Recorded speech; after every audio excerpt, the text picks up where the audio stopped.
You ask Tiger to solve. This deals with linear equations with one unknown. The final result is x equals 45. Let's solve it step by step. Group all constants on the right side of the equation. Add 6 to both sides. Simplify the arithmetic.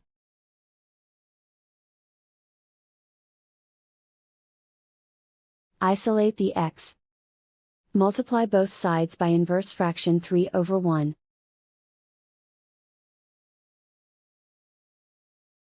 Group like terms. Multiply the coefficients. Simplify the fraction. Simplify the arithmetic. And so the final result is x equals 45.